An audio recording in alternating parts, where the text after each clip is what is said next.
This is Comic Geek Speak episode 1691, the Comic Geek Speak Best of 2017 Awards Nominations Show.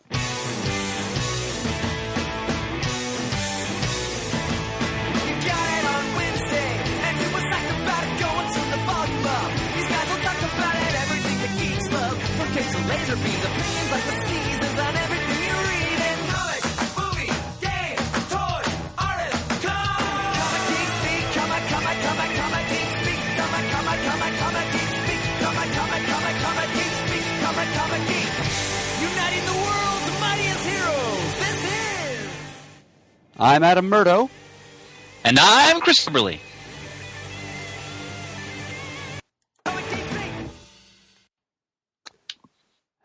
Welcome to the show, everyone. And yes, today is the day when we announce everyone's nominations, ours and yours, in the Comic Geek Speak Best of 2017's awards process. We're sorry that the big announcement is coming to you at such a late date. We'd actually planned to record this episode a little earlier, but illness in the elements intervened. We regret that Shane was not able to join us tonight. But last week he was fighting a 100-degree fever, and this week he still hasn't quite gotten his voice back. But he is with us in spirit, and he also has submitted his own personal list of geek nominations. So we're going to proceed more or less as planned, just albeit a couple of weeks behind schedule. Chris, how you feeling tonight? Murd, brother, I'm honored to be here. Looking forward to shouting out our picks. Mm-hmm. Yep, as always. Yep, that's why I do look forward to this best of awards process every year, because it gives us a chance to give due, to certain creators and their works in the field of comics in the course of the year that has been. In many cases, it's going to be encores, because these are probably going to be things that we'll have talked about in the course of the year. But at the same time, we also get to have our listeners talk back to us. That's what makes it most exciting, I think, because it's the chance for the listeners to make their voices heard, and we get to find out from them fairly directly what they have been reading and which quality work in the field of comics they think is most deserving of additional attention. And we will get down to all of that in just a moment, but first, a bit of recognition for the sponsor of this episode, and this auspicious episode of Comic Geek Speak was brought to you by Mega City Book Club, the podcast all about collected editions from the galaxy's greatest comic, 2000 AD. Yes, that's right. Each episode of this podcast, host Eamon Clark is joined by a different guest to discuss one of the trade collections of 2000 AD stories, or to venture off topic and discuss books about the history of the comic, original art collecting, or even the documentary film Future Shock. Here, 2000 AD superfan Pete Wells discussed the Judge Dredd classic America. Join the ever-so-entertaining and entirely erudite Adam Murdo, aptly and appropriately alliterated there, Eamon, Adam Murdo, to explore some Alan Moore mayhem in DR and Quinch. Or listen to art collector Chris Kira talk about he became Brian Boland's minder at U.S. conventions and was eventually able to buy the most famous page in British comics history, Gaze in the Fist of Dread. Whether you're already a true Squax Deck Thargo, or if you just want to find out what these Brits are waffling on about, then there are over 60 episodes to listen to at megacitybookclub.com. Because, as everyone knows, it all comes back to 2000 AD. And we would like to extend our personal thanks to Eamon for sponsoring this episode. Eamon, we're always most happy to talk up your podcast for free, but we're twice as happy to do so when you pay us for it. Chris, had you wanted to say a word about... Oh, yes, yes, thank you, sir.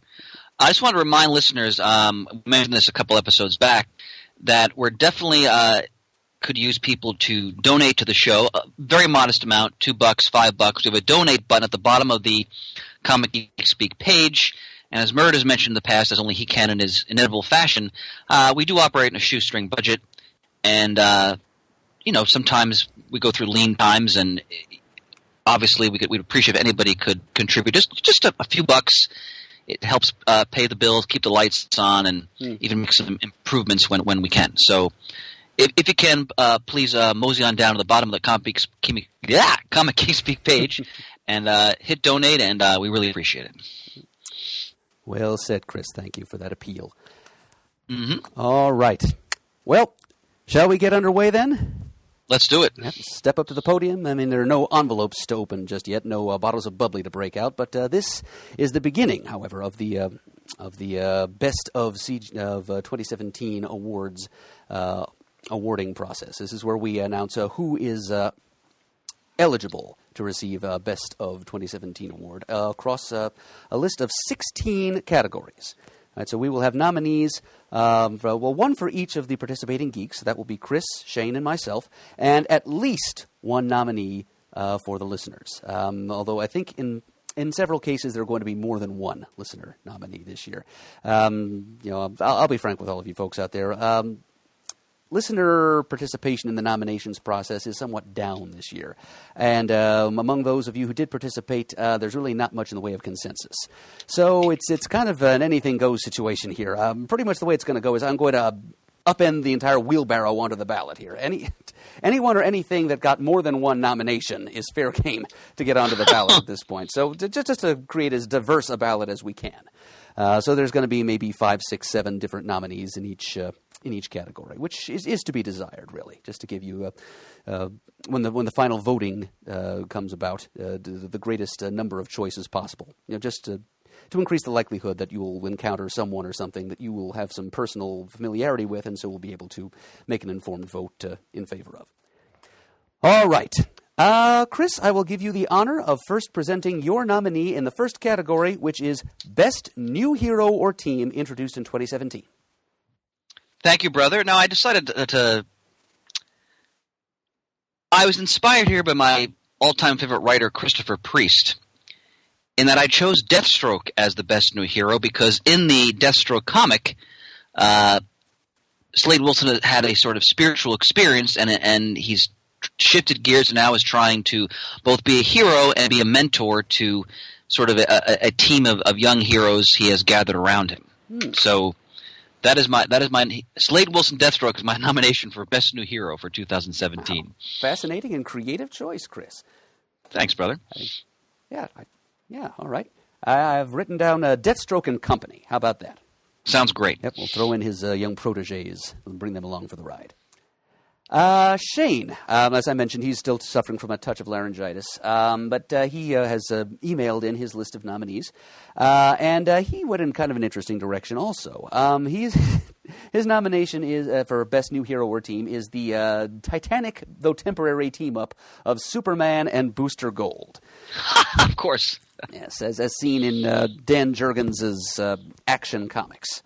So, these are not new characters, of course, not new heroes, and it's not the first time they've teamed up, but they did go on a special time-tripping adventure together for the brief span of a couple of issues. And we are talking about Dan Jurgens writing them, which is kind of an auspicious occasion. I mean, it's Booster Gold, whom Jurgens created, and, of course, there are a few other creators currently among the living who have done more work to chart the adventures of the Man of Steel than Jurgens has. So, putting the two of them together, especially when you map that against what we know to be Mr. Shane Kelly's tastes, I mean, it's a very sensible nomination. And so the team of Superman and Booster Gold will go onto the ballot as Shane's choice. For my own nomination for Best New Hero, I went with a creation of Garth Ennis in one of the miniseries that he has produced for Aftershock Comics, a series called Jimmy's Bastards. And the title character of that series is a guy named Jimmy Regent, who is pretty obviously supposed to be a James Bond analog. And the series asks the question, what would happen if all of James Bond's illegitimate children spawned over a lifetime, an illustrious decades-long career of international philandering, somehow formed a revenge cult and came gunning for him.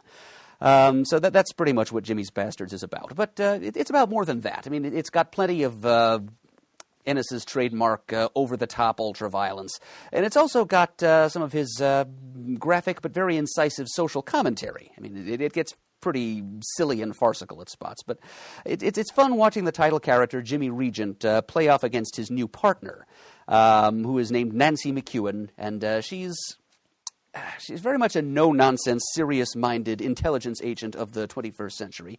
Not only is she a contemporary empowered woman who is not about to take any of Regent's predatory nonsense. She's also happens to be black, so she's got kind of an interesting perspective on the state of things in our modern world.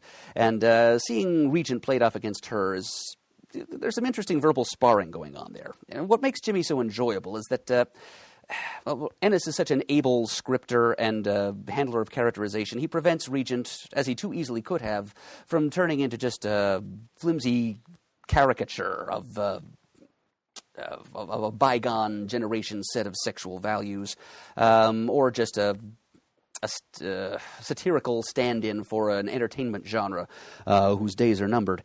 Instead, he becomes a fully fledged three-dimensional character. He's raffish. He rarely does. He's rarely seen not to crack a smile, but he's shown that there's a little bit more depth to his persona and to his views than you might expect of a character of this sort. And he's able to parry many of his partner McEwen's thrusts fairly ably. So we learn that he has a distaste for things like political correctness, although not for the reasons you might suspect. So yes, very entertaining character from a very entertaining miniseries. Jimmy's Bastards, Jimmy Regent is my choice. And as to the listeners, as I alluded to a moment ago, there really was very little consensus. I was barely able to scrape together a nominee in the listener column at all. But in the end, the winner is the Prehistoric Avengers team that we saw in the one-shot Marvel Legacy #1. Featuring Odin, the Allfather of Asgard, as he was millions of years earlier, and also a bearer of the Phoenix Force. There was a Black Panther, an Iron Fist, a Starbrand, etc. Interesting group of characters concocted by Jason Aaron in that one shot. So they're going on the ballot in the listener spot. Other characters that the listeners gave a bit of love to. There's the Super Sons team of young John Kent and Damian Wayne, the Old Guard, G-Dog and the Pet Patrol from Astro City. I'm envious of that nomination. I mentioned the Prehistoric Avengers team, the Unstoppable Wasp, Fujitsu, the latest incarnation of Astonishing X-Men, Snagglepuss from the eponymous miniseries written by Mark Russell for DC, and a very special nomination going out to the DC Rebirth version of Aztec the Ultimate Man. So, among others. I mean, there was more diversity in that category than in any other. We barely had 2 votes to scrape together for any one character under Best New Hero or Team. All right, so your nominees for Best New Hero or Team, again, are Deathstroke, in his term as a hero, from Chris, from Shane, Superman, and Booster Gold, from me, Jimmy Regent, and from the listeners, the Prehistoric Avengers. All right, Category 2. Best New Villain or Team of Villains introduced in 2017. We'll start with Shane's nomination here, and it's a good one from the pages of the Doomsday Clock maxi series, crossing over the DC universe with Watchmen, the newly introduced characters, the Marionette and the Mime. We're supposed to be analogs of the classic Charlton Comics Captain Atom villains Punch and Julie. Yes, I think a lot of people are enamored of these characters, myself definitely included. They're easily the best thing about that maxi series so far, and I'm glad that Shane went ahead and nominated them. For myself, I turned in the direction of the sisters Benson, Julie Benson and Shauna Benson, who introduced a character in their Batgirl and the Birds of Prey series called Blackbird. She was a big bad. She had her own titular story arc in the pages of Batgirl and the Birds of Prey during 2017. This is a character that Julie and Shauna built from the ground up with the intent to make her a character who would be, to the Birds of Prey as a team concept, more or less what the Joker has been to Batman all these years. They wanted to come up with a signature villain for the BOP, and Blackbird is what they came up with. A character with an avian theme, obviously, whose superpower happens to be the cultivation, augmentation, and ultimately theft of superhuman powers in other beings. So she takes superhuman beings, metahumans that she finds under her wing, as it were, pun, and then sort of fattens them up, as it were, increases their powers, trains them in the use of their powers, encourages them to cut off all their ties with family and friends, focus exclusively on her mentorship, and then the killing stroke steals their powers to, for mysterious ends of her own. The Birds of Prey go undercover, and they foil her plans. They bring her in. She's locked up in Arkham Asylum when last we see her. And I know exactly how much blood, sweat, and tears Julie and Shauna put into building this character. And I think they deserve some recognition for that. Blackbird is one of the sensational character finds of 2017. And I really hope that we see more of this character, either in DC Comics. I hope some other writer, since Julie and Shauna are done with BBOP for the time being, I hope somebody else picks up that black ball and runs with it. And I also expect the character is good enough that I think she may eventually appear on one of the DCEU media properties, on TV or even the big screen eventually. So I nominate Blackbird as Best New Villain of the Year. Chris, who have you got? All right, my friend, I'm gonna do another twist here. Ooh. From Mr. Miracle, I'm nominating Orion as Best New Villain, because that masterclass in comic storytelling. Tom King is using the character of Orion. He usually is an heroic character in the world of New Gods, and has taken that character in a very different direction. And he's now become, at least so far, a tyrannical monk. That's my pick. Wow. Twist follows twist here. Way to work that role reversal angle, Chris. You bet, buddy. All right. As for the listeners, well, the number one pick for them are actually some people nominated the Dark Multiverse Batman, as seen as in the ongoing DC Universe event Dark Knights Metal. Is written by Scott Snyder. A couple of people singled out the Batman Who Laughs as their favorite. So I sort of scraped all of those together into one pile, and that pile ended up having the greatest number of nominations. So the winner for the listeners would be the Dark Multiverse Batmen. The runners-up, tied for runner-up, would be Marionette and Mime, and Sherlock Frankenstein and the Legion of Evil, from Jeff Lemire's Black Hammer universe. And as promised, I'm just basically going to take all of these and toss them all onto the ballot, since they are the biggest vote getters, plural, for the listeners. So we're throwing the Dark Multiverse Batmen and Sherlock Frankenstein and the Legion of Evil onto the ballot as the listeners' nominees in that category. Some other things that got some nominations. The reveal of Mr. Oz, who is technically not a new character, since he was introduced not too long after the New 52 began. He was his secret identity was revealed and that got some nominations as best cliffhanger or moment actually this year. But in any event, a couple of nominations went to Mr. Oz and his other identity, which I will not reveal here. The Superior Octopus, Madam Hydra, the team of Thanos and Cosmic Ghost Rider from the Donny Cates arc of the Thanos ongoing series. And one or two other things thrown in along the way. There's an evil alternate future Gwenpool. Yeah. So that takes care of Best New Villain or Team. The nominees again, from Chris, Orion, as seen in Mr. Miracle. From Shane, the Marionette and the Mime. From me, Blackbird. And for the listeners, the Dark Multiverse Batmen and Sherlock Frankenstein and the Legion of Evil, introduced in their own miniseries during 2017. All right. Now, the Best New Comic. Now, here we ran into a little bit of a misunderstanding, and I think I may need to rename this category in the future, actually. The implication in Best New Comic has always been Best New Ongoing Comic. I think there are some people who misunderstood that and nominated things that are actually miniseries in this category. And Shane actually was one of those who made that misunderstanding and nominated Mr. Miracle, which, while excellent, unquestionably, it is actually a 12-issue maxi series and therefore technically ineligible in the Best New Comic category. So next year, that is when Mr. Miracle can reap all the nominations it deserves, because it will then be a miniseries that will have ended in 2018. So hold that thought for the Best of 2018 awards, which hopefully will be happening around this time next year. But as far as Best New Comic of 2017 goes, it does need to be an ongoing comic. I'm sorry, that will be made more clear in the category description in the future. For my own nominee in that category for this year, I decided to go with Ben Reilly, the Scarlet Spider. Kind of a dark horse nominee there, I know, but it's got an excellent creative team. It's written by Peter David, art by Spider Maestro Mark Bagley. And it follows the adventures of the resurrected clone and slightly mentally unbalanced Ben Reilly, as he's returned from the dead one time too many. It chronicles his newly established life in Las Vegas, a setting that Peter David has used in the past in his Incredible Hulk run of the 80s, and the mysterious characters he encounters there, including his fellow Spider clone Kane.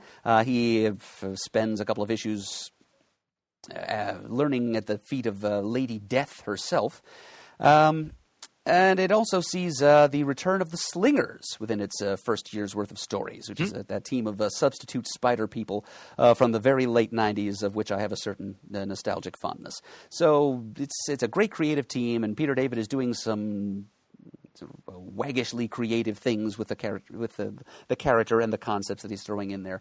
I thought, I mean, there are a few deserving new series this year, but that's the one that I sort of gravitated towards. So I'm calling Ben Reilly, the Scarlet Spider, as my nomination.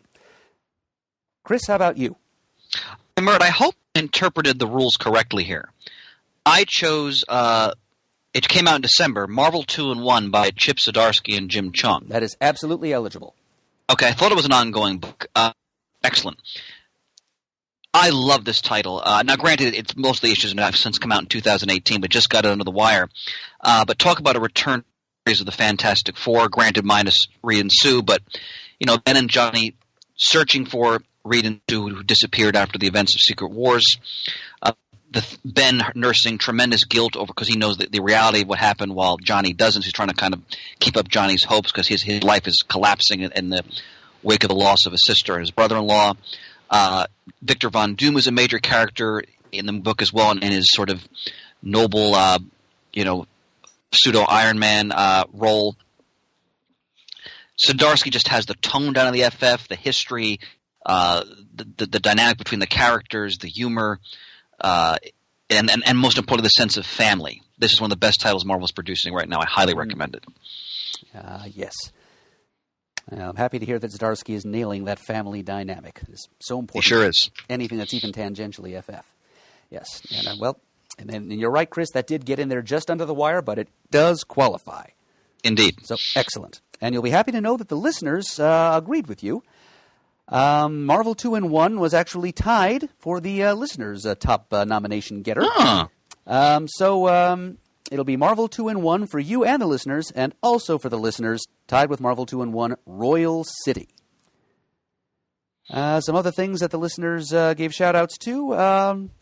Motor Girl by Terry Moore, Maestros, The Unstoppable Wasp, there was a Black Lightning series, Hawkeye, America, and the Rebirth volume of Batwoman. Okay, so your nominees for Best New Ongoing Comic of 2017 are, from Chris, Marvel 2-in-1, from me, Ben Reilly, the Scarlet Spider, and for the listeners, Royal City. So kind of a lean category there. Okay, next category up, Best Limited Series. Now, this is a limited series that ended in 2017. These are the rules that Peter Rio set up long ago, and we still abide by them today. Of course. Chris, let's start with you this time. What was your favorite miniseries of last year? I chose from Greg Rucka, The Old Guard, which was a tremendous one of my favorite miniseries I read this past year. It's about a group of warriors, some who have lived literally for a millennia, who seemingly cannot die. Or they can die but in battle, but they don't know when, and they just can take injury after injury and keep going and regenerate.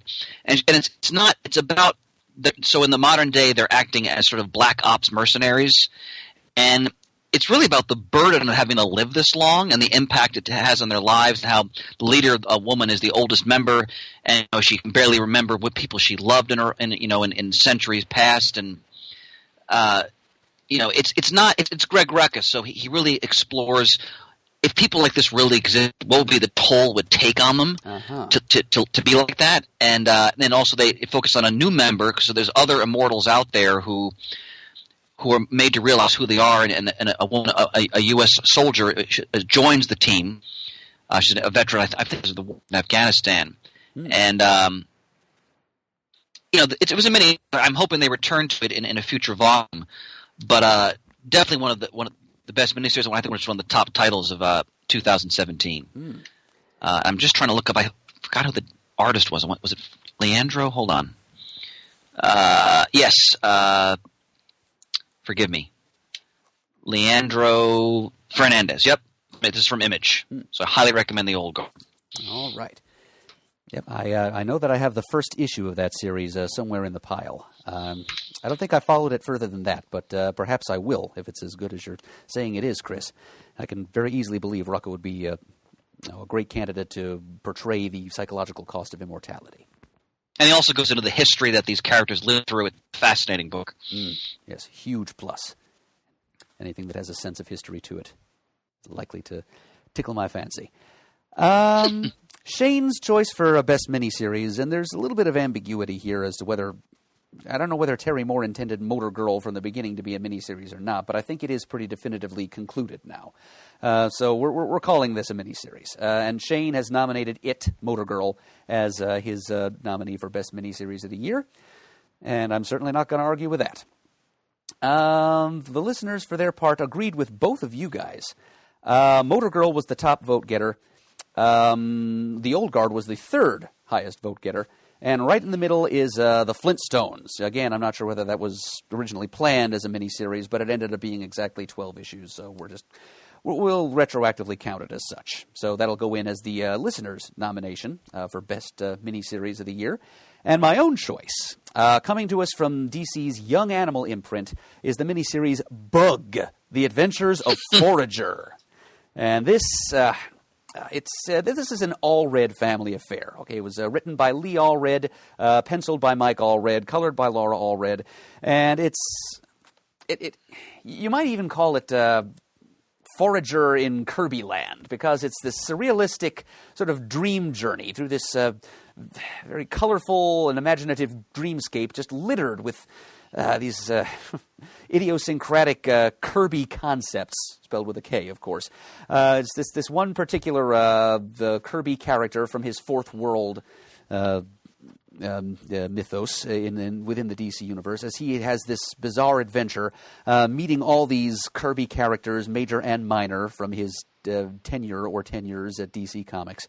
And just going kind of as they help him along in a journey of self-discovery.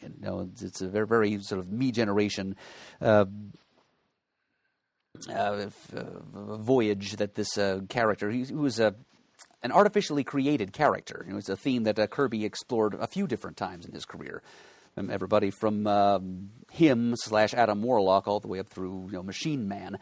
A form of artificial life who's made a life for himself among gods, and now he must venture even beyond the sphere of gods into the realm of intellectual properties, as it were, to find himself. And he meets quite a few colorful Kirby characters along the way. It's a lot of fun, and it's a great thing to be published in the Kirby Centennial year. And I believe all 6 issues did come out within 2017, and so that is my nominee for Best Miniseries of the Year. I enjoyed it quite a bit. So the nominees then for the Best Limited Series of 2017, from Chris, The Old Guard, from Shane, Motor Girl, from me, Bug, The Adventures of Forager, and from the listeners, The Flintstones. All right, that brings us around to Best Single Issue or One Shot. No, it's a series that's so limited it's only one issue.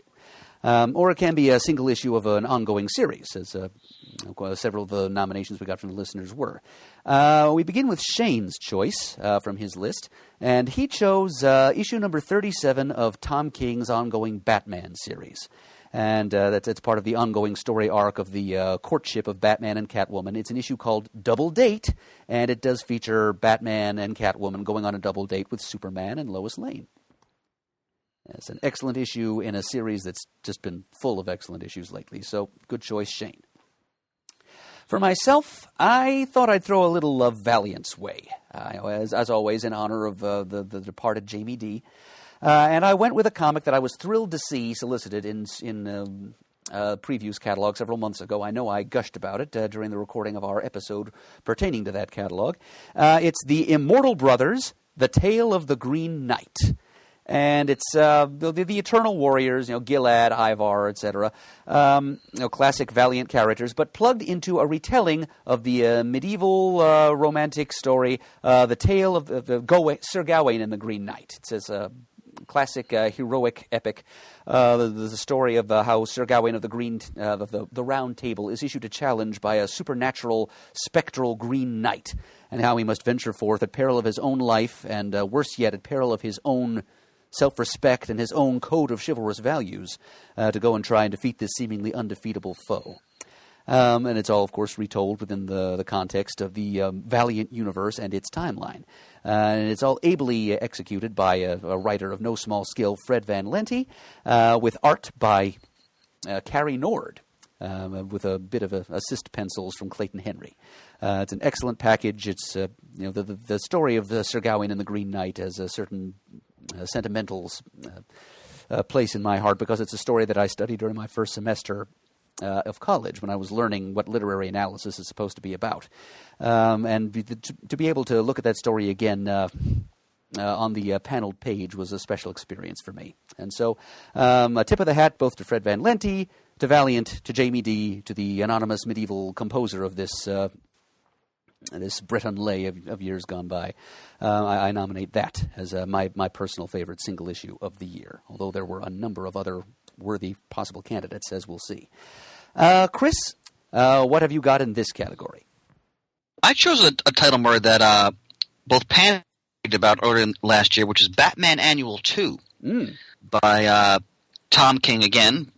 His name's going to come up a lot in this episode. I see. And the Master Lee Weeks, and this is a perfect example of one and done, and the art of the one and done, which you don't see that very often in comics anymore because everything's being geared towards the trades. And it's a story that explores the relationship between Bruce and Selina Kyle. Weeks' art is just breathtaking. I mean, it's a master class, and it captures the mood and the feel of the world of Batman. And if I remember correctly, I haven't read it in a while, it also explores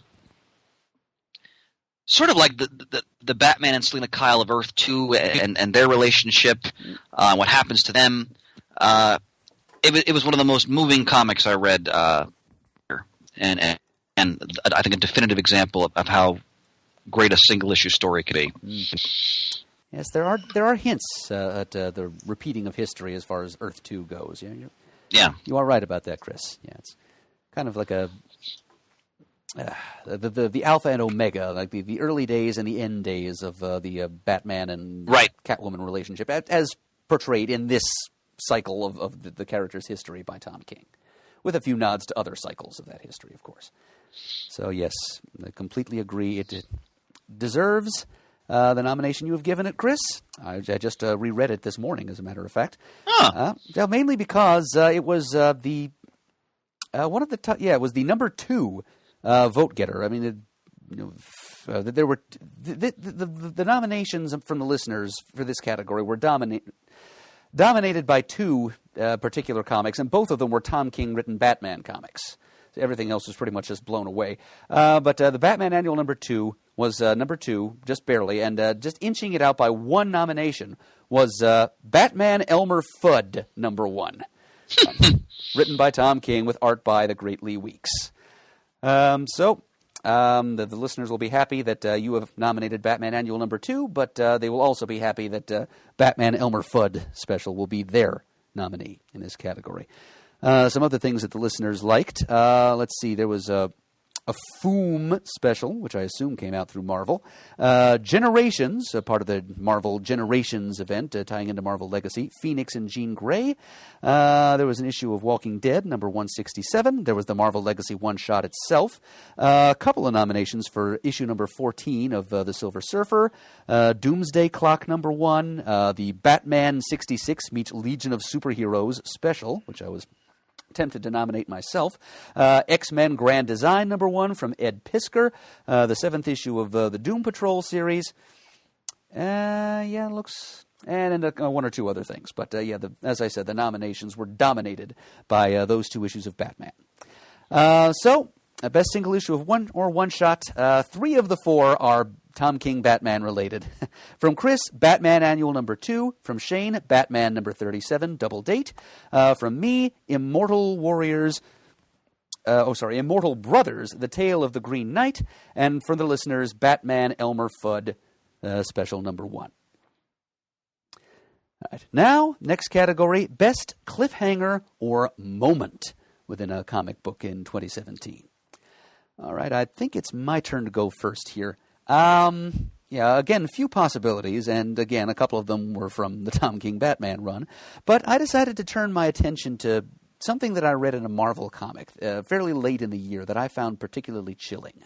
We're going to Brian Michael Bendis and Michael Gaidos' Jessica Jones series here. So you'll probably know what I'm talking about here, Chris. It's during the Return of the Purple Man storyline. Ah, yes. Yes, at the end of issue number 13, when Jessica Jones and I believe Carol Danvers are sitting down and they're in a playground.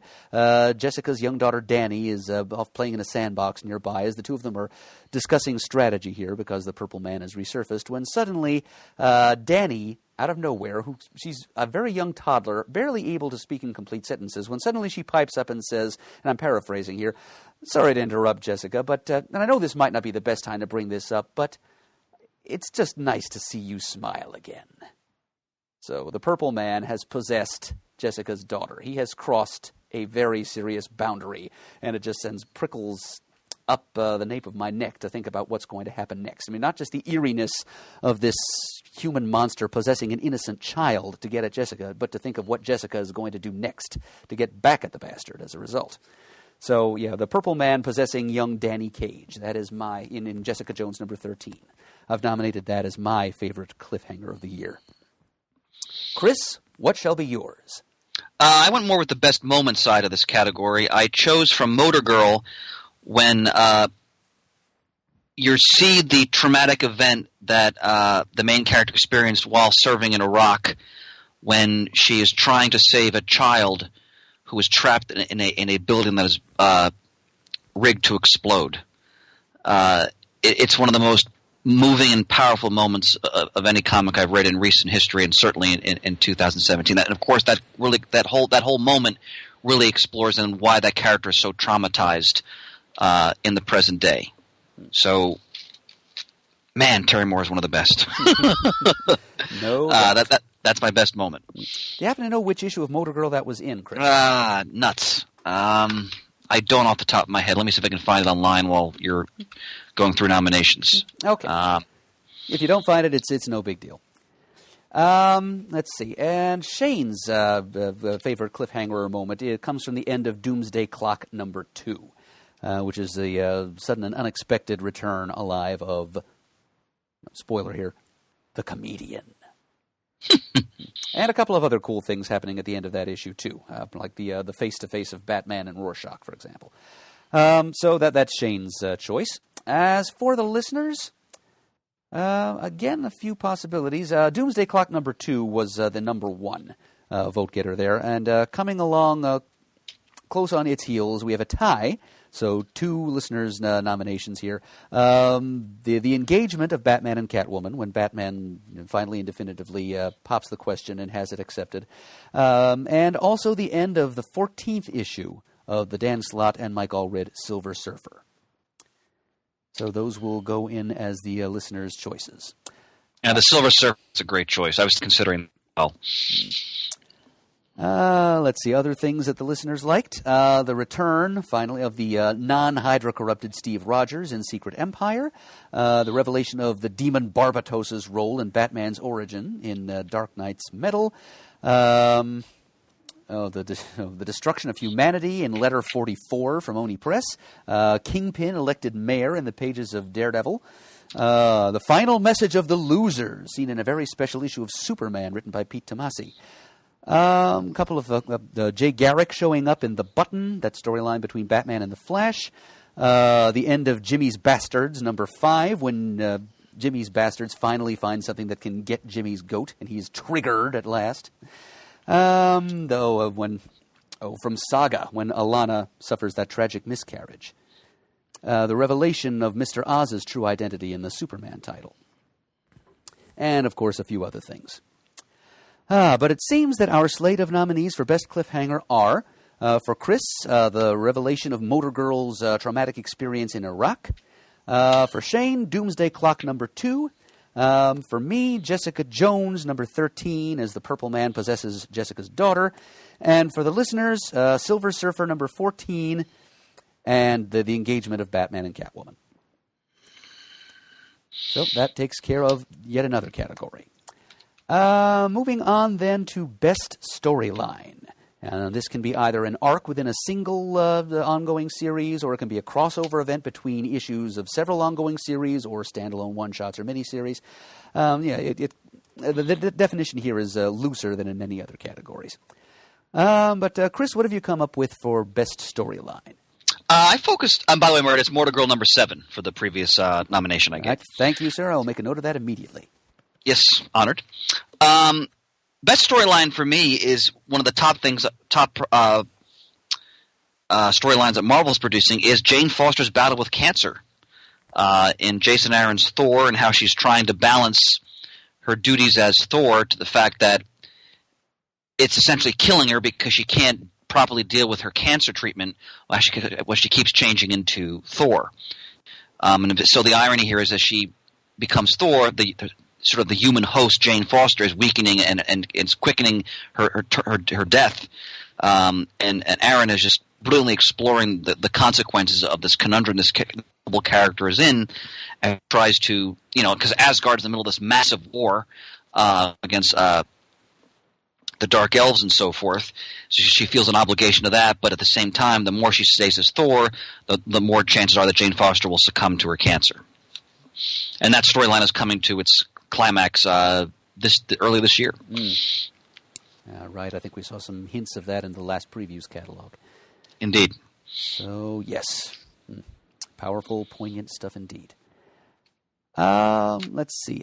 Shane's choice was The Button. Now, the aforementioned crossover between Batman and the Flash as they investigate the mysterious appearance of an artifact from outside their reality, i.e. the blood-stained button of the comedian from Watchmen. And so it's a 4-issue crossover between the creative teams of Batman, which of course involves Tom King, and the Flash as they investigate this anomaly, and it takes them beyond their reality and into the Flashpoint reality, which temporarily pops back into being, so Batman is able to encounter the version of Batman of that reality, who is Thomas Wayne, his father. It's also powerful stuff, and it also deals with continuity inversions and weird revisionist history stuff. It's something. It works on both the cosmic and the intimate levels. It was a great story, and I applaud Shane for nominating that. It was a great choice. My own choice, and I know you'll applaud me for this, Chris. I know you will. It's those few issues of the Avengers, the 2017 volume of the Avengers, that are sort of issues between the issues, written by Mark Waid, art by Barry. Yes, it's outstanding word. The decimal numbered issues, issue number 1.1 through 5.1. It's a story that flashes the Avengers back to the Silver Age, part of their continuity, focusing on Cap's kooky quartet of Captain America himself, Scarlet Witch, Quicksilver, and Hawkeye. And the growing pains that that version of the team experiences as they try to make a go of it as the new version of the Avengers after the classic original founders left. They suffer the perfidy of the mysterious Avenger X. They get trounced by the Wizard and his frightful four. They just have fun Silver Age adventures that, of course, reflect back into the present-day adventures of the Avengers that Mark Waid was also writing concurrently. And it was just a great bit of well-crafted retro fun, and a wonderful art by Barry Kitson, who was tried something similar with Mark Waid during the JLA Year One maxi series of the late 90s. So I decided to give that my nod as best storyline. Really enjoyed that. Outstanding. I thought you'd approve, Chris. I'm lucky to have a piece of artwork from that series that I bought from Mr. Kitson's. Hawkeye doing a trick shot for an admiring crowd in front of Avengers Mansion. Lucky bastard. I hope you have that framed, Chris. I do, but it's not up at the moment. I'm trying to sort of reorganize, because since I closed the store, I'm trying to find a way to show all my artwork in the house. We've got to work on that. Yeah, there's not quite as much wall space to go around. Indeed. Let's see. For the listeners, it's kind of a Donnybrook amongst the listeners. There were a lot of different things getting nominated, and a lot of different things getting nominated the same number of times. So, the button is one of the things that the listeners chose. But Shane is taking care of that for them. But there are 4 other things that are going to go onto the ballot for the listeners, in a deadlock here. And that will be the Doomsday Clock story crossing over the Watchmen reality with the DC Universe, the War of Jokes and Riddles story from Tom King's Batman, which includes the mini-arc The Ballad of Kite Man, which I very nearly nominated as my best storyline within a storyline, Secret Empire from Marvel, and also from Marvel, A Power Greater Than Cosmic, story arc from the aforementioned Dan Slott and Mike Allred Silver Surfer. So a lot of good stuff on the ballot in the best storyline category. Murd, if I may interject for a moment, of course. All these nominations are just such a reminder of how great comics are. Like these past few years, how much good stuff is coming out, and there's stuff we haven't even touched upon. Oh yes, from the independent arena, for example. Just. They may not be being, widely read by the public at large, but man, there's such good stuff. Woo! Well, let me throw out some mentions of some other good stuff that the listeners nominated. Let's see, Super Sons of Tomorrow, showing the meeting of John Kent, son of Superman, and Damian Wayne, son of Batman, in the DCU Rebirth era. Mr. Miracle was nominated. Green Lantern Planet of the Apes crossover from Boom Studios, Dark Knight's Metal, a story arc in Astro City that I thought was great, G-Dog and the Pet Patrol, about a man who gains a magic amulet that gives him the ability to merge physically and mentally with his pet corgi and become a superhero that way. Only Kurt Busiek could have brought a story like that to life and make it work with as much heart as he did. The Secret Empire event from Marvel, the Commandy Challenge round-robin maxi series, Kieran Gillen's Uber Invasion from Avatar, Athena Voltaire and the Volcano Goddess, shout out there to Steve Bryant, The Truth, an arc from Wonder Woman, which I believe was written by Greg Rucka, the infamous storyline from Infamous Iron Man, and of course 1 or 2 other things along the way. But the storylines that actually make it onto the ballot for this year will be, from Chris, Jane Foster's Battle with Cancer in Thor. From Shane, The Button, crossing over Batman and Flash. For me, The Avengers Decimals Silver Age story. And for the listeners, 4-way tie, Doomsday Clock, The War of Jokes and Riddles, Secret Empire, and from the Silver Surfer, A Power Greater Than Cosmic. All right, so the ballot is packed for that category. Next up is a category that can be a little more nebulous, the best sleeper or surprise hit. Now, something that can be either something that surprises you with its popularity or that is simply you found to be better and a more enjoyable and well-made read than you thought it was going to be. Shane, for this category, he wanted to get this in someplace, and so he threw in here Star Trek The Next Generation, The Mirror Broken. Great. Yep, by the Tipton Brothers and J.K. Woodward.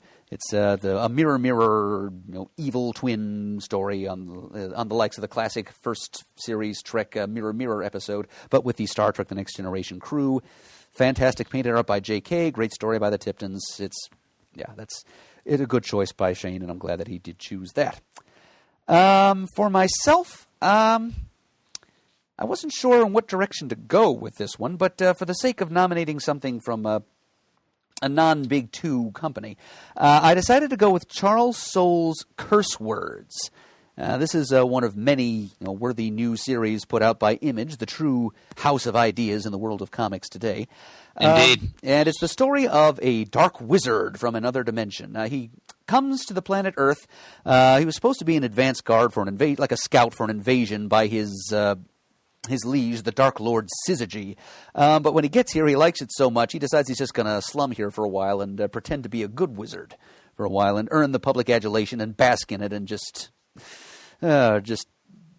party for a while before he has to throw the whole universe under the bus, as it were. But eventually his boss catches wind of what's going on and starts throwing impediment after impediment at him, sending either various other agents, including one of Wizard. The Dark Wizard's name is Wizard, by the way. Great choice of character name. Throwing Syzygy's other agents at him, temporarily removing Wizard's powers. But he prevails through it all and manages to continue slacking off on Earth, posing as a much better and nicer wizard than he is. And did I mention that he has a talking koala for a sidekick? Her name is Margaret. And there are some suggestions that come out gradually that there's a bit more to her than meets the eye. Fun, off-the-wall new series from writer Charles Soule, one of the brightest new lights in comics these days. I decided I would give. I was kind of surprised by how much I enjoyed this one, and so I also think it was a slightly better seller than I thought it was going to be. So I decided to make Curse Words my sleeper of the year. Chris, how about you?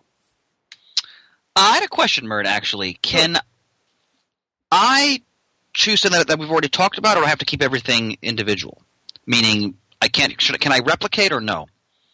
Can you nominate one thing in more than one category? Yes, that's my question. You certainly can. Okay, then I'm going to go back again to Marvel 2-in-1 because, I had really no expectations for this book. I mean, a lot of the books the Big Two produce, they tend to, kind of follow a certain formula, and you've seen it 100 times before if you've been reading a long time. And, I went into it because I just love the characters, and I'm really jonesing for FF since, they've been, ripped from the Marvel Universe, essentially, due to cinematic politics.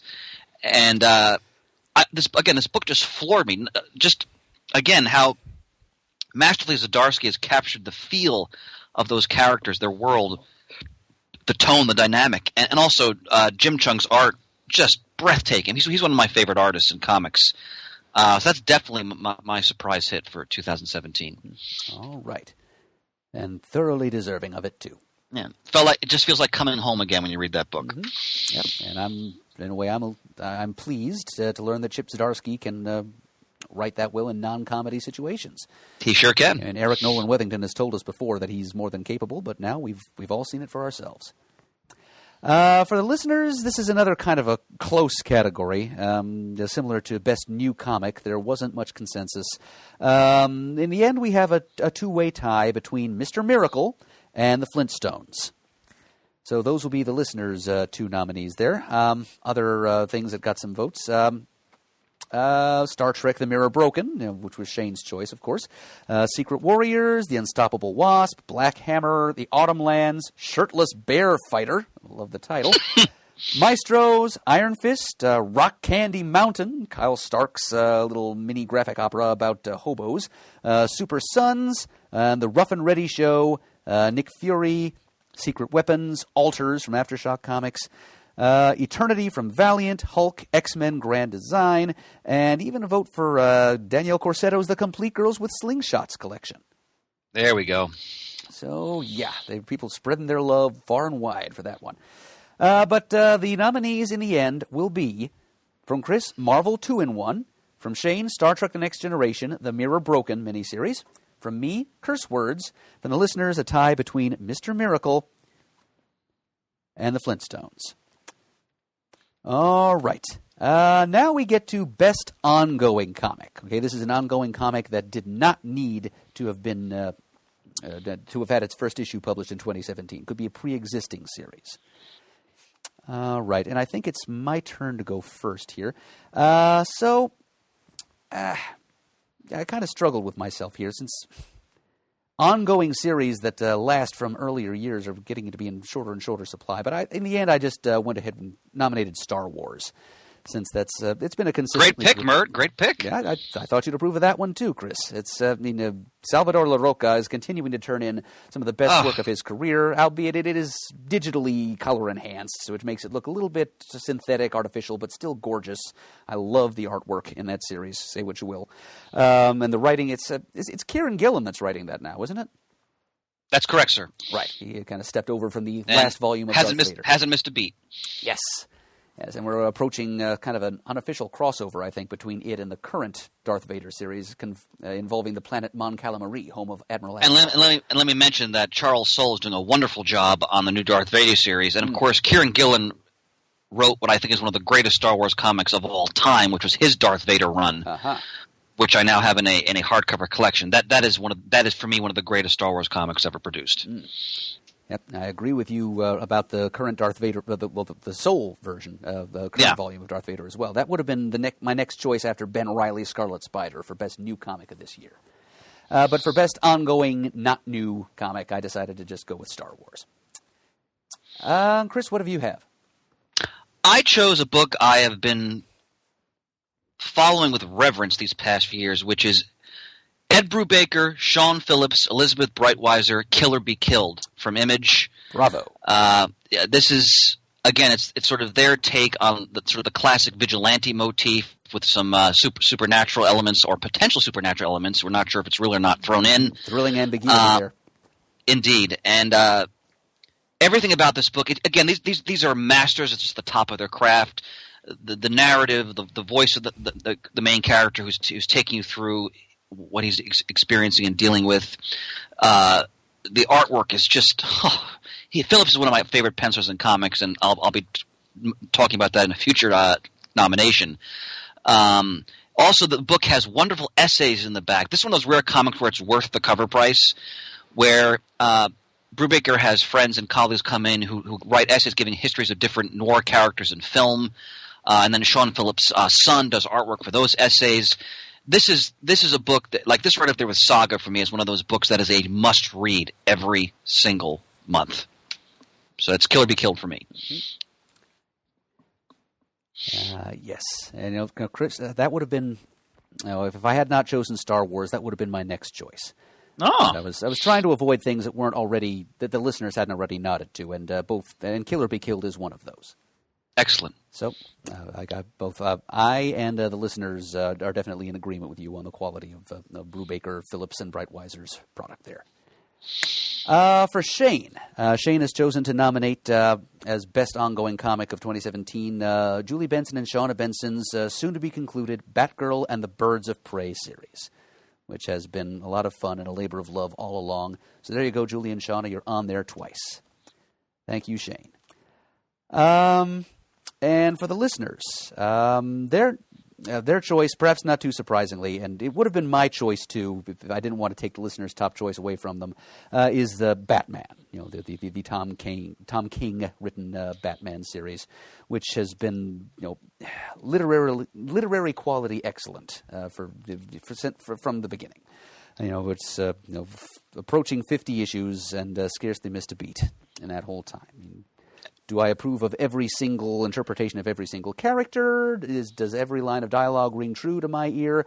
Not necessarily, but it's just his understanding of the characters, not so much as people, but as heroic icons, mythic symbols.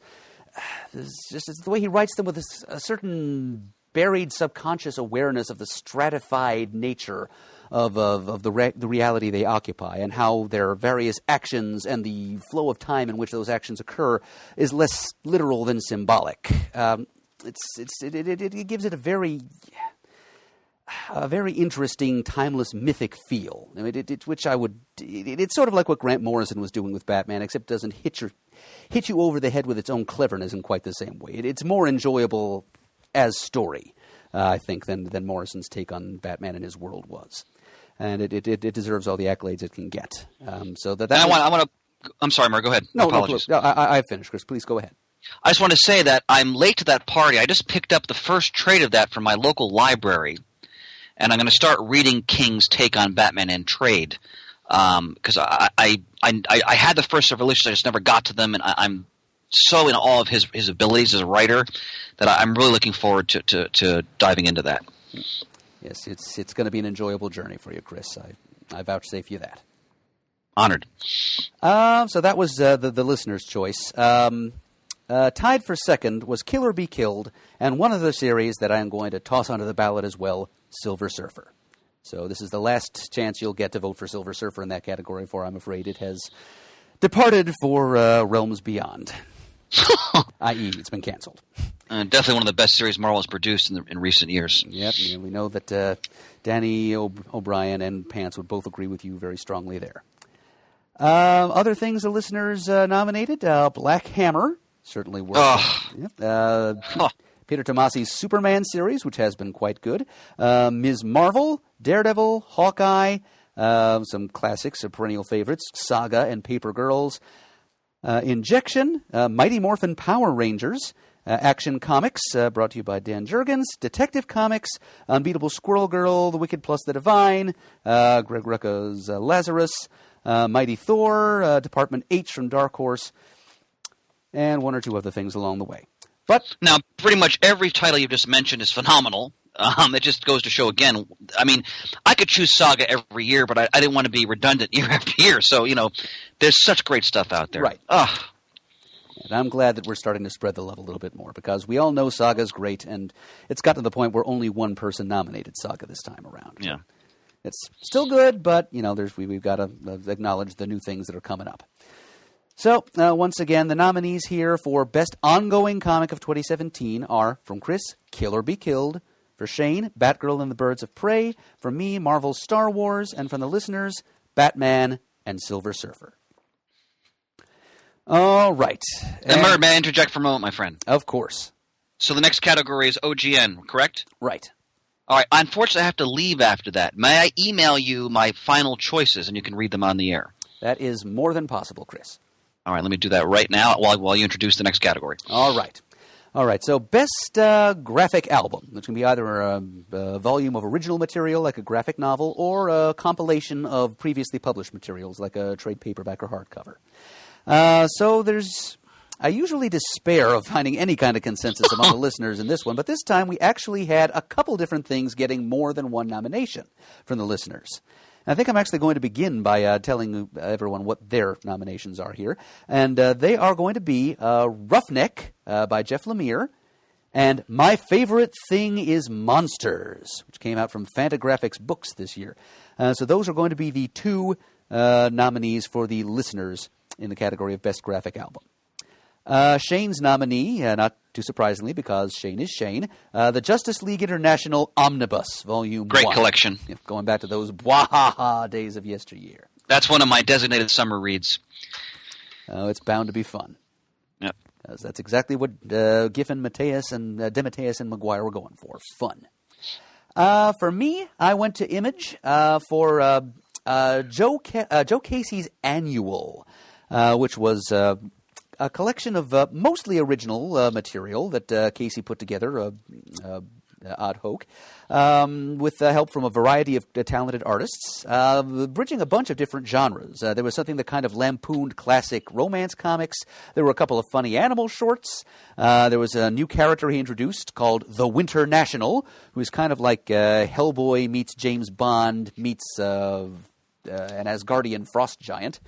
So some other fun little. There was one feature that was kind of a Michael Chabonian take on the Golden Age hero, attempting to do something with that period of comic storytelling, similar to what Chabon was doing with The Escapist and The Amazing Adventures of Cavalier and Clay, plus a couple of prose essays that Casey had previously published. It's kind of a groundbreaking, maybe not exactly groundbreaking, but at least it was a daring and somewhat innovative new format. For an anthology of material. And the cover dress was kind of a nostalgic thrill because it was obviously based on the DC Comics annuals published in the first half of the 1980s. So it was a neat little package with a couple of interesting new ideas about presentation. And I thought, since it was one of the fairly few collections or graphic albums I bought in the course of the year, I would give it my nomination. Plus, it's another thing that didn't come out from the big two. So, Annual by Joe Casey. And Chris... All right, this was actually tough for me because I had two different choices. Because it can be either an OGN or a reprint collection, right, Mert? Exactly. Yeah, okay, so hence Shane's choice. So I'm going to mention first I'll say about the one I ultimately chose, but then I have to mention the one that was edged out. So my official nomination, and if Mr. Deemer were present, I think he would endorse this as well, is The Killer, Volume 5 from Archaea. If you're not familiar with this is a European comic, and there's been several volumes of it. This is the last volume. It came out, in 2017, and it follows an assassin, and just basically what his life is like, and the jobs he takes, and his reflections on why he does what he does, and the impact on people in his life. It is one of the best comics I've ever read in recent years. I think Brian Deere made me aware of it now that I think about it. It's by Mats, and I'm going to butcher these names. I'm sorry. Luc Jacquemont. And Volume 5 ends the saga of the Killer. There's comics and there's comics. Like this is a book that is in an elite class. It's a noir. It's a meditation on just really just the terrible weakness and brutality of humanity, and it's beautifully drawn.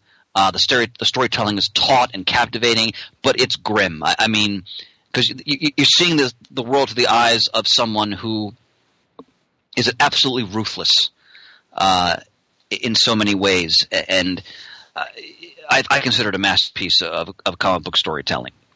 So, The Killer Volume 5, because it came out in the form of a hardcover. My runner-up, I have to mention that this is more about the beauty of production.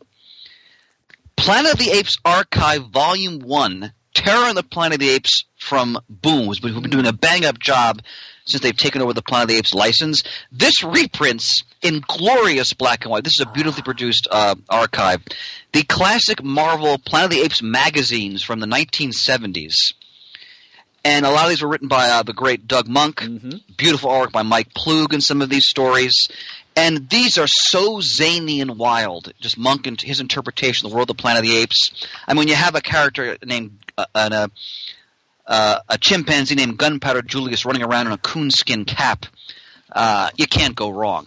But it's just a beautifully produced, loving reproduction of sort of a classic, quirky oddity from the glory days of Marvel's black and white magazines of the 1970s. So that's like my close runner-up for that category. In other words, if you love Planet of the Apes, go out and get that book.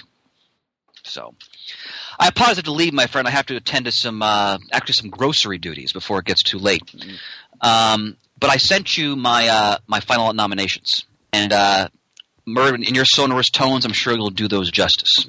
I will do my best for the good of the order, Chris. Yeah, apologize. I have to leave, my friend, but nope, totally understand, Chris. First responsibility must always be to family.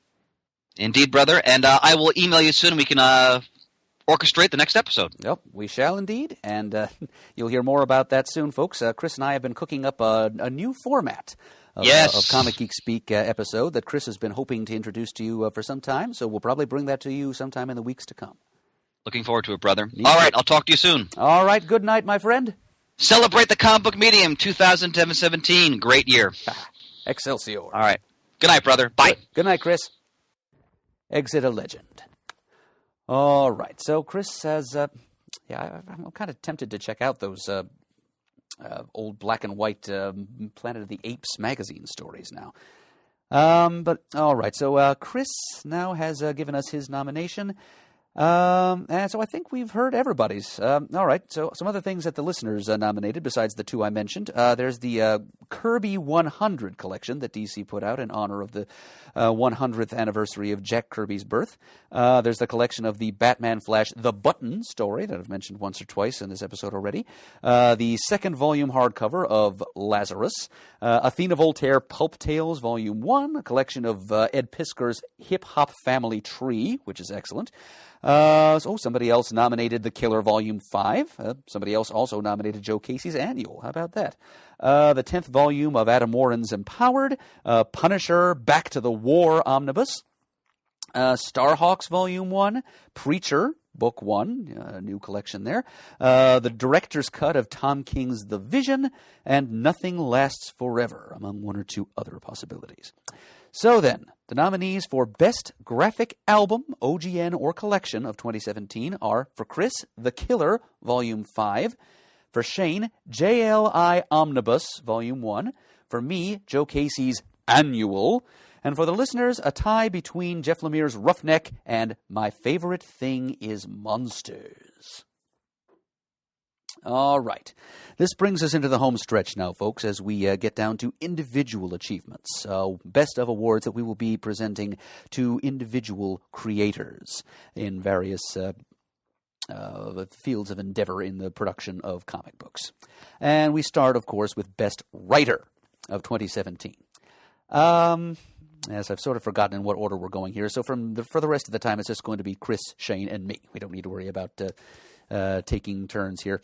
But for Chris, it will be Mr. Jeff Lemire, writer of Black Hammer and Roughneck and assorted other projects throughout comics, major and minor publishers alike. As a very accomplished gentleman and worthy of the nomination indeed.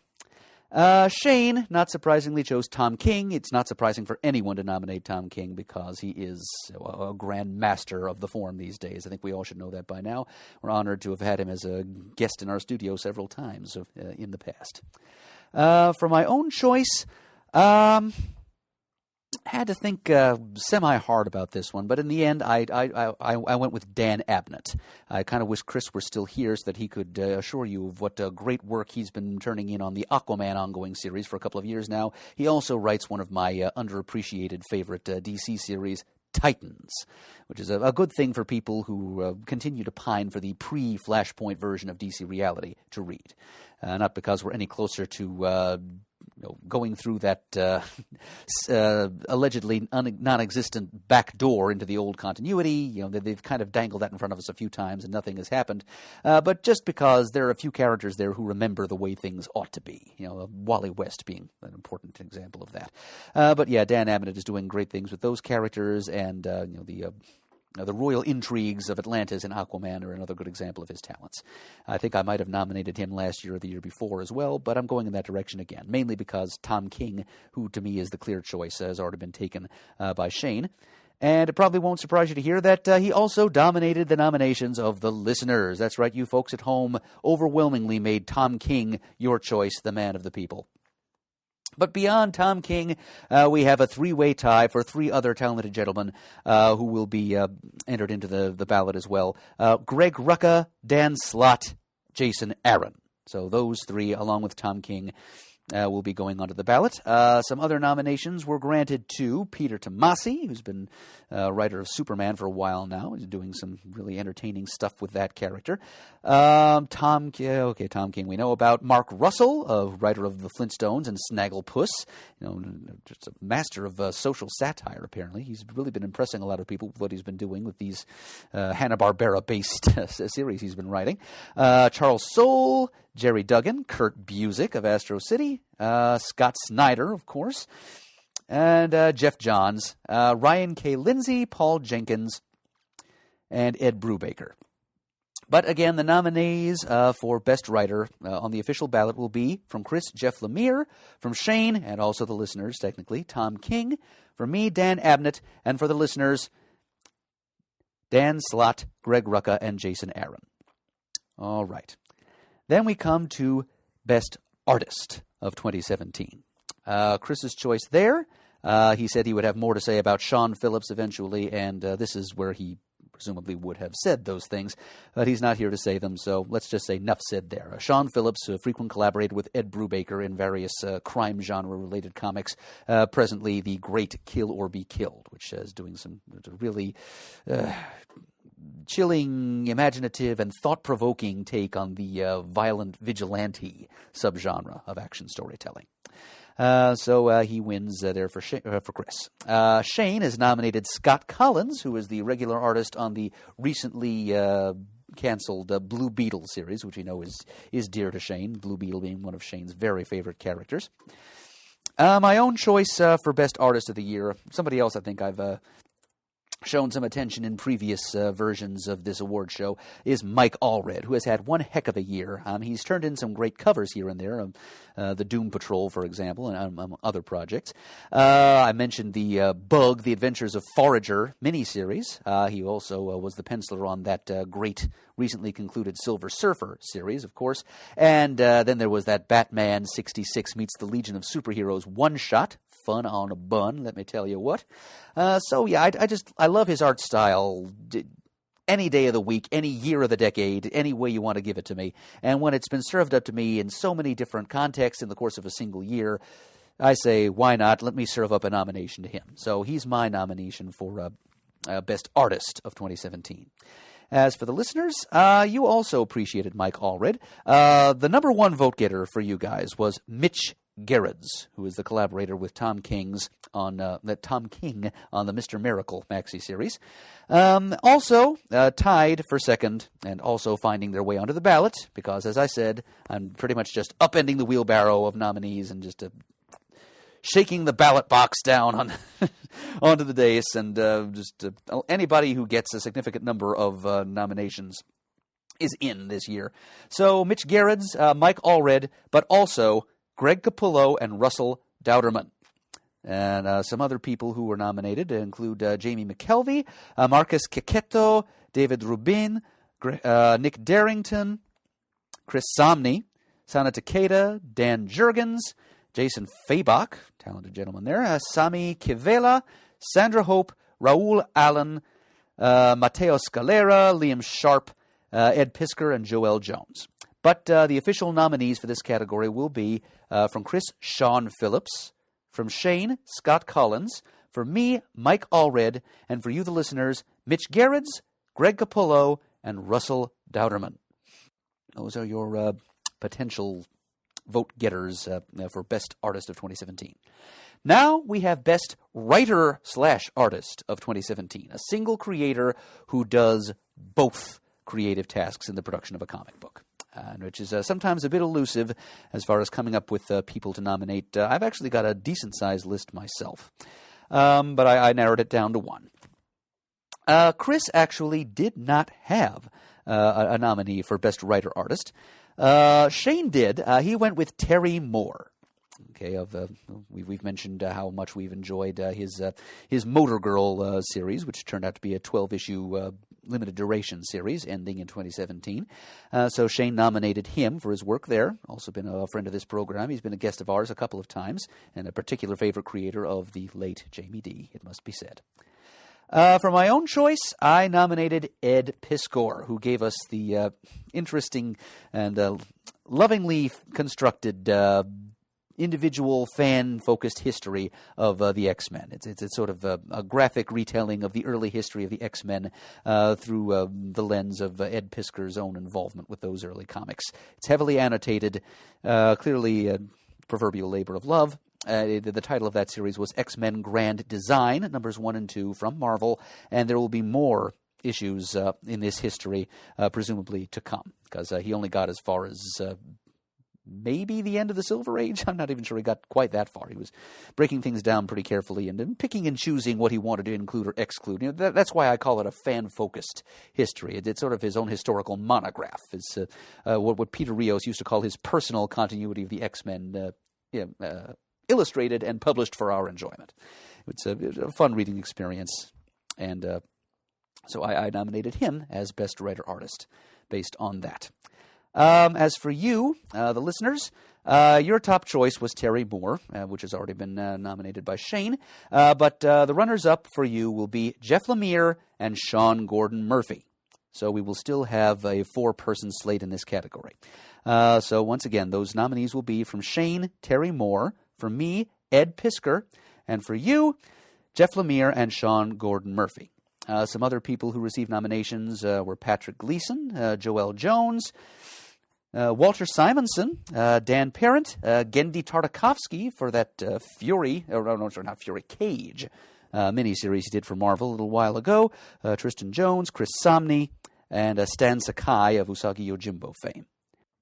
Now, one of my personal favorite categories, the color artist. Who has the hues that pay the dues? Let's find out. Chris, once again going to Kill or Be Killed, nominated Elizabeth Betty Breitweiser of Kill or Be Killed, the collaborator with Sean Phillips and Ed Brubaker on that series. So that gets his nomination. We've actually heard our last from Shane's list. He didn't have any ideas for color artist, letterer, or breakthrough talent. So we'll just skip straight to my choice of best colorist. And I chose to give a nomination based mainly on who already got nominations from you, the listeners. I gave the nod to Laura Martin as a colorist of the year. And as for you, the listeners, your number one choice would probably also have been my number one choice, Matt Wilson, who was a colorist on Paper Girls, among other things. And number 2 choice for you, the listeners, was Jordy Belair. And number 3 would have been Laura Allred. So we'll slip Laura Allred in there as well. Other people who got some nominations are Mitch Gerrits of Mr. Miracle, Matt Hollingsworth, Andres Massa, Tamara Bonvillain, Brad Anderson, Mike Del Mundo. Excellent choice there, who is an artist and colorist on certain Avengers comics this year. Really trippy color work he did there. Patricia Martin, Trish Mulvihill, Frank Martin, a lot of Martins going around here, and David Barron. So the official nominees then are from Chris Elizabeth Breitweiser, from me, Laura Martin, and for the listeners, Matt Wilson, Jordy Belair, and Laura Allred. Now, Best Letterer.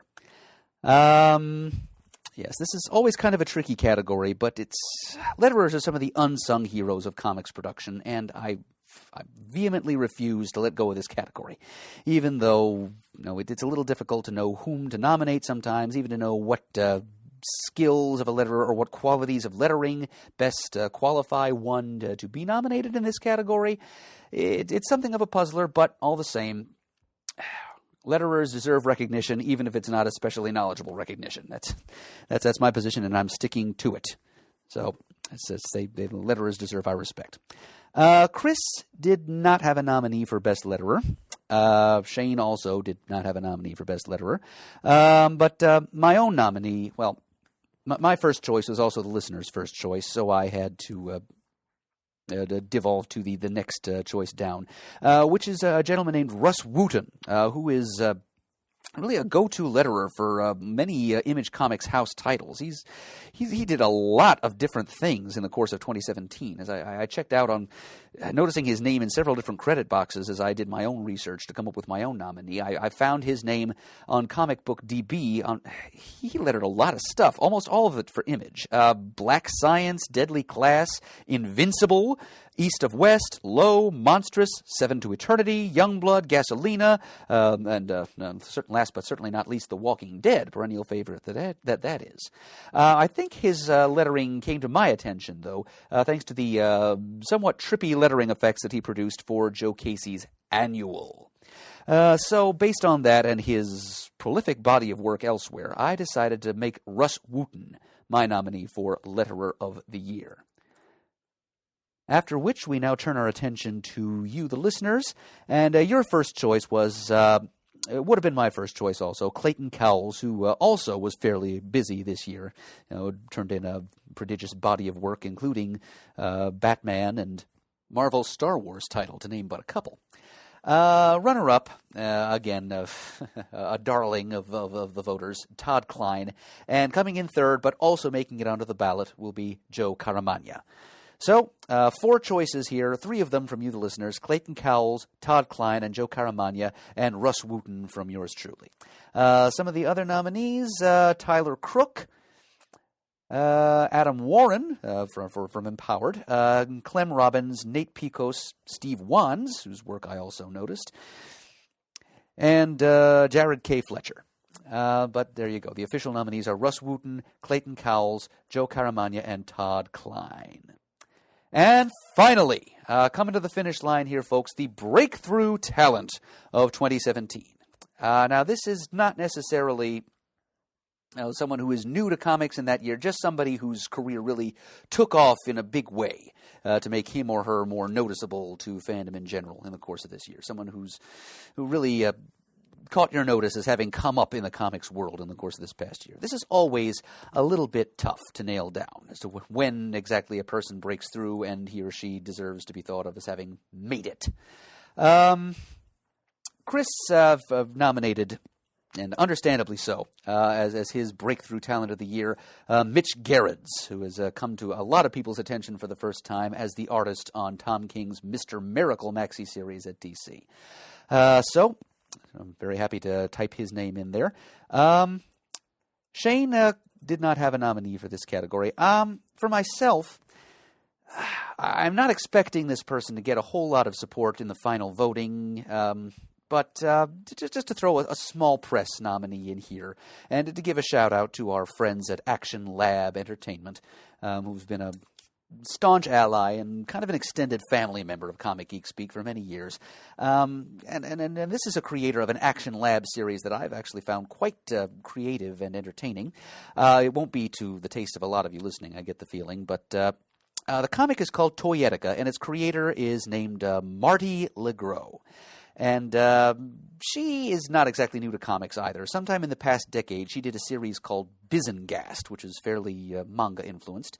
And the influence of manga on her work is still kind of evident in Toyetica, but it's a slightly different style. It's designed as much by, understandably, American toy design and packaging as it is by anything else. But that's understandable because Toyetica is a story about a world very much like the one in which we live, except it's one that we humans share with a race of little folk, fairy folk almost, only a few inches tall, who have carved a niche for themselves in human culture by basing their entire economy and culture and society on marketing themselves to human toy companies as playthings for our children. And it's set in an academy where young little folk go to learn to develop their brand, as it were, learn how to build themselves up and just establish their costuming, their theme, establish themselves as something that American toy companies will want to buy and sell to kids. And it's their own individual loves, hates, triumphs, and tragedies as they live their lives in this world where the most they can aspire to is being a best-selling toy. It is really an interesting concept, and the artwork by Marty Legros is as adorable as it needs to be to bring across a world like this. And so it made an impression on me. It was one of my favorite new series of the year, and Marty Legros is a creator whose work I had not known of before, although I had heard the title Bizengast mentioned before. So I am going to proclaim her my breakthrough talent of 2017. It wasn't going to be Tom King, so had to go to somebody. As to you, the listeners, it was a two-way tie between Donny Cates, who's turning some heads on his Thanos run recently, and Matt Rosenberg, who's also been doing some good things at Marvel. Other people getting nominations from you, the listeners, we had Cullen Bunn, who's been around a while, Mitch Gerrards, agreeing with Chris on that one, David Marquez, Kyle Starks, Andre Araujo, Brian Wood, Ryan North, Leila Lays, Eric Heiserer, Peter Sameti, Marguerite Bennett, and Karine Abdul-Jabbar. Most of those names are not known to me, I must admit. But the final ballot then for this category will be Mitch Gerrards from Chris, Marty Legros of Toyetica for me, and from you, the listeners, Donny Cates and Matt Rosenberg. And there you have it. Comic Geek Speak faithful, your complete slate of nominees has now been announced. All that's left to do is vote, vote, vote. That's right. For whom or for what you are voting. All you have to do is go to thecomicforums.vanillaforums.com, where a new thread will be appearing in the On Topic forum very shortly, containing a complete printed list of the nominees for you to peruse at your leisure. And then all you need to do is go to, compose an email containing your nominees in as many of those categories as possible and email it to bestof@comicgeekspeak.com anytime before 11:59 p.m. Eastern Standard Time on Sunday, April 15th. Easy date to remember. That's when the inevitable taxes will, if it weren't a Sunday, would be due. That's also when your Comic Geek Speak vote Best of 2017 Awards voting is due. Get those votes in. Please vote for only one candidate, person, thing, comic, etc. In each category. No dual votes, no ties, no substitutions or refunds. And please also vote for one thing in at least 12 of the 16 categories. And we have to make allowances for a few categories in which nothing is nominated that you know of, so you can't in good conscience vote blindly for one of several options of which you know nothing. But still, please do vote for no fewer than 12 in no fewer than 12 categories, because otherwise your your ballot will be considered a stub and it will not be qualified. It will not be counted in the final voting for the Comic Geek Speak Best of 2017 awards. Now's your chance to make your voice heard one more time in this process. And the winners, the final winners of these highly coveted immaterial awards will be announced in an upcoming episode of Comic Geek Speak. So get on out there, rock that vote. Meanwhile, let me just give a shout-out to my friend Shane Kelly. Shane, I think I have an idea what you're going through right now because I have barely any voice left after all the talking I have done over the last hour and a half or so, getting these awards nominations out to the public. But it's over now, and folks, I hope you get out there and vote. Let me give one more word of thanks here to our sponsor for this episode, which is, of course, Eamon Clark's Mega City Book Club podcast. Go to megacitybookclub.com and listen in as Eamon and friends discuss all things 2000 AD for your entertainment and edification. Thank you once again, Eamon.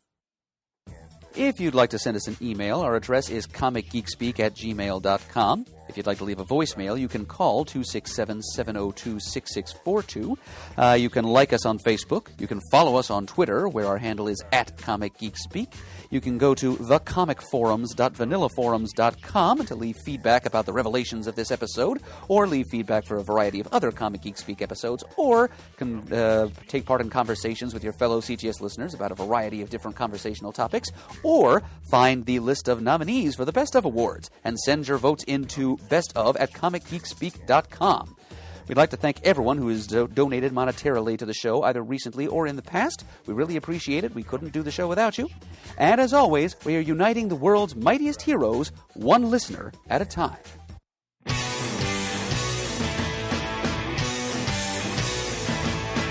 got it on Wednesday, and you was talking about it going to the bottom up. These guys will talk about it, everything the geeks love. From cakes and laser beams, opinions like the seasons, and everything you read in comics, movies, games, toys, artists, Comic Geek Speak, Comic Geek Speak, Comic Geek Speak, Comic Geek Speak, Comic Geek, uniting the world.